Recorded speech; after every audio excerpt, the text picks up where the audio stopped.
اور میں اس لیے گزارش کر رہا ہوں کہ دو قسم کی جنگیں ہیں. ایک حالت جنگ برگزیدوں کے اندر لگی ہوئی ہے. ایمان کے چیلنج کو دیکھیں, ایمانداروں کو کیا چیلنج ہے. ہمیں کیا سروکار کہ کیڑے میزائل بجدے پہ نے, کیڑے بم بلاسٹ ہو رہے ہیں. ہمیں تو یہ پتا ہے کہ اے میزائل اے اندر بجدے پہ نے, روح اچھلنی کردے پہ نے, اے پتہ نہیں کنے کنے فٹ ڈونگے جا کے بجدے پہ نے. کیا ہے؟ خود غرضی دا میزائل, زر دوستی دا میزائل, شیخی بازی دا میزائل, مغروری دا میزائل. اے بھی نال نا, ہر میزائل دے اپنے اپنے نال ہیں.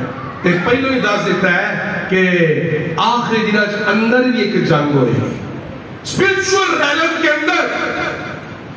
آخری زمانے میں ایسے لوگ آئیں گے, خدا کا تمسخر اڑائیں گے, ٹھٹھوں میں اڑائیں گے.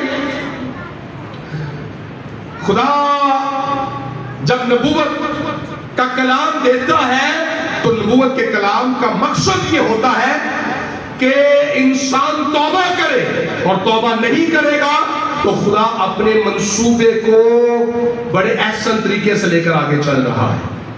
لیکن خدا نہیں چاہتا کہ کوئی بھی ہلاک ہو. اب کوئی کہے گا کہ اگر انسان توبہ کر ہی لے تو پھر خدا کا جو الہام, جو نبوت لکھی گئی ہے وہ تو پوری نہیں ہوگی. تو الہام تو کبھی بھی جو ہے وہ رد نہیں ہو سکتا.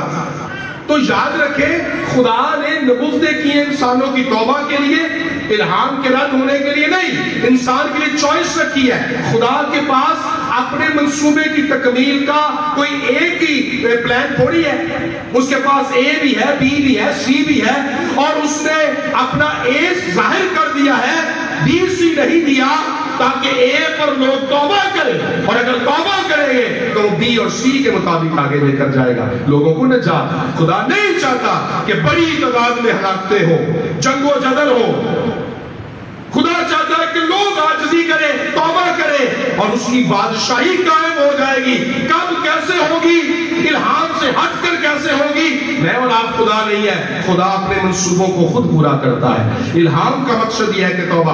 ایک گل تے یونا نے بھی ساڈے ورگا جناب پنڈی پا کے بہ گیا سی خدا نال, بھائی نبی ہے میری تے بڑی کنڈ لگ گئی کیتی نبوت 40 دن بعد نینوا تباہ ہو جائے گا تے میری تے میں تے کسے منہ بھان جوگا نہیں دواں گا. میں اپنی قوم سے جاواں گا, نے کہ تو جھوٹا نبی ہے, تیری تو نبوتیں ہی نہیں پوریاں ہونی ہیں. خداوند مینوں نہیں پتا ہور مار, ہن تو میرے منہ گل کڑائی ہور مار. خدا نے کہا کہ نبوت کا مقصد مارنا نہیں ہوتا, نبوت کا مقصد توبہ کی قابلیت ہوتا ہے. اس لیے جب 40 دنوں میں نینوا کے لوگوں نے توبہ کی تو نبوت تو پوری نہیں ہوئی, اور یونا نے انسان تفیل کی, خدا نے انسان تفیل نہیں کی. کلام تو خدا کا تھا. خدا کی تو مرضی اور خوشی اس بات میں ہے کہ لوگ توبہ کریں. آج بھی ہمارے پاس موقع ہے, وقت ہے, ہم بالکل نہج پر, آخری بالکل کارنر پر کھڑے ہیں. آؤ مسیح کے ساتھ لپٹ جائیں. آج آخری زمانے میں آپ دیکھیں یہ دینداری کی وجہ تو رکھیں گے مگر اس کے اثر کو قبول نہیں کریں گے. مذہب سکے پہ ہیں, اتھروا تو بغیر ایلیاں نے قربانی کی تھی تے پہلو مذبح تے پانی پایا, وہ لکڑیاں جوڑیاں نا, مذبح پہلو مذبح سیدھا کیتا, پھر اتنے لکڑیاں جوڑیاں, پھر اتنے بالٹی بھر کے پانی سٹی, ایک بار نہیں, پھر بالٹی بھر کے پانی سٹی, 2 بار نہیں, پھر بھر کے بالٹی پانی سٹی. صحبا جب تک کہ آلے دوالے بھی جڑی اوکھائی جی بنی ہے مذبح دے نال وہی بھر نہیں گئی. اینا تر کیتا مذبح نو, اینا تر کیتا. عزیزو یسوع مسیح کی آمد بہت قریب ہے. میں تو ان دنوں میں یہ کہتا پھر رہا ہوں, اگلے دن جب قبرستان میں بھی تھا کچھ لوگ ساتھ تھے, آپ کو پتا کئی جگہوں پر, کہ ہمیں تو معلوم نہیں ہے کیونکہ ٹائم فریم یسوع مسیح نے نہیں دیا کہ کب آنا ہے. اوپن ہے, ٹائم فریم نہ دینے کا مقصد یہ ہے کہ کوئی ریسٹرکشن نہیں ہے, کوئی ٹائم فریم نہیں ہے, اوپن ہے. وہ ابھی بھی تحمل کر کے ٹھہرا ہوا ہے, آخری جان تک بچ جائے, آخری پیدا ہونے والا بچہ تک بھی بچ جائے اپنے والدین کے ایمان میں. تو ٹائم فریم نہیں ہے, لیکن میں کیا بتا رہا ہوں کہ ہمیں نہیں معلوم کہ اتنی قریب ہے یسوع مسیح کی. اب یسوع مسیح کی آمد کے بارے میں یہ نہیں کہا جا رہا he is coming soon. یسوع مسیح جلد آ رہا ہے. یہ تو 2000 سال سے ہم سن رہے ہیں نا یسوع مسیح کے بارے میں, he is coming soon. اب کہا جا رہا ہے he is coming suddenly. سون والا کام بھی ختم ہو گیا. suddenly, اچانک, abruptly, instantly, fire. ابھی پتہ نہیں ہے. in the twinkling of an eye. آنکھ کی چمکتے بادلوں پر مسیح کے پھونکے جائیں گے اور یسوع مسیح آئے گا اور قبریں کھل جائیں گی اور کلیسیا آسمان پر اٹھا دی جائے گی. پتہ ہی نہیں ہے. ابھی آخری دنوں میں سے گزر رہے ہیں. وہ انجی ہے کہ جب سورج نکلتا نا سویرے سانو پتا ہوتا لے رہی ہے 12 بج گئے 2 ہے 3 ہے 4 ہے ہوں ڈوبن لگا ہے. اب تو جہاں سورج چڑھیا سر 2000 سال پہلو یہ نبوت کے یسوع آنے والا ہے. ایک 2-4 سال پہلو بھی میں گل کئی دفعہ کی ہے کہ سمجھو کہ بالکل غروب ہونے کو یعنی نبوت کی تکمیل کے قریب ہے. چرچ اٹھایا جانے والا ہے. اور جو میں بات کرتا ہوں ان دنوں میں وہ یہ ہے کہ ہمیں نہیں معلوم کہ کیا معلوم کہ ہمارے جیتے جی ہی یسوع مسیح آ جائے اور ہم میں سے بتھیرے جو یہاں پر بیٹھے ہیں وہ موت کو دیکھیں گے نہیں. کیونکہ بائبل مقدس میں لکھا ہے کہ سب تو نہیں سوئیں گے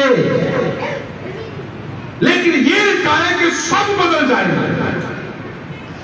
لہذا معلوم نہیں کہ ہم جو حیات ہیں ہم میں سے کچھ لوگ ایسے ہوں جو موت کو نہیں دیکھیں گے. اور اگر ہم جو بڑے ہیں ہم اگر مسیح میں سو جاتے ہیں تو ہو سکتا ہے کہ ہماری جو اگلی نسل ہے ہمارے بچے ہیں ان میں سے کچھ زندہ ہی رہیں گے اور یسوع مسیح کے آنے پر بدل ہی جائیں گے اور آسمان پر اٹھا لیے جائیں گے. موت کو دیکھیں گے ہی نہیں. کیا معلوم اتنی قریب ہے مسیح کی آمد. دنیا کے حالات بتاتے ہیں.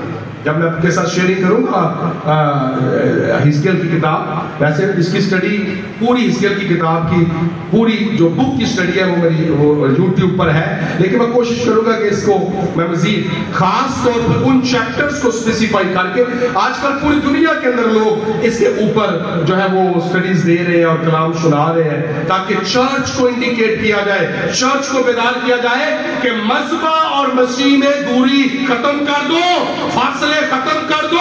مذہبہ اور مسیح کے درمیان میں جو فاصلے ہیں مٹائے جائے. مسیح آنے والا ہے, چرچ کو تیار ہونے کی ضرورت ہے. اور اخیر زمانے کی انڈیکیشن کیا ہے کہ بتھیرے برگزیدہ بھی گمراہ ہو جائیں گے. یہ دوریاں یہ فاصلے بڑھتی جائیں گی. ہم دعا بھی کریں گے کہ اندروں سکے دے سکے, بس بات تو گیلا ہونا چاہیے, تار ہونا چاہیے, بھیگنا چاہیے برڈن کے ساتھ, آنسوؤں کے ساتھ. اور میں اپنی بھی بات کرتا ہوں اچھا اور ہمارے سب کے ایکسپیرینس ہوں گے. کبھی اتھرو نہیں آتے تے اسی تکے نہ رونے کی کوشش کرنے ہیں. کاش خدا ہمیں برڈن دے ٹردیا پھردیا تھرو نکلن, برڈن دے ہر وقت خدا کے اور ہمارے مذہبہ کے درمیان میں دوری نہ رہے.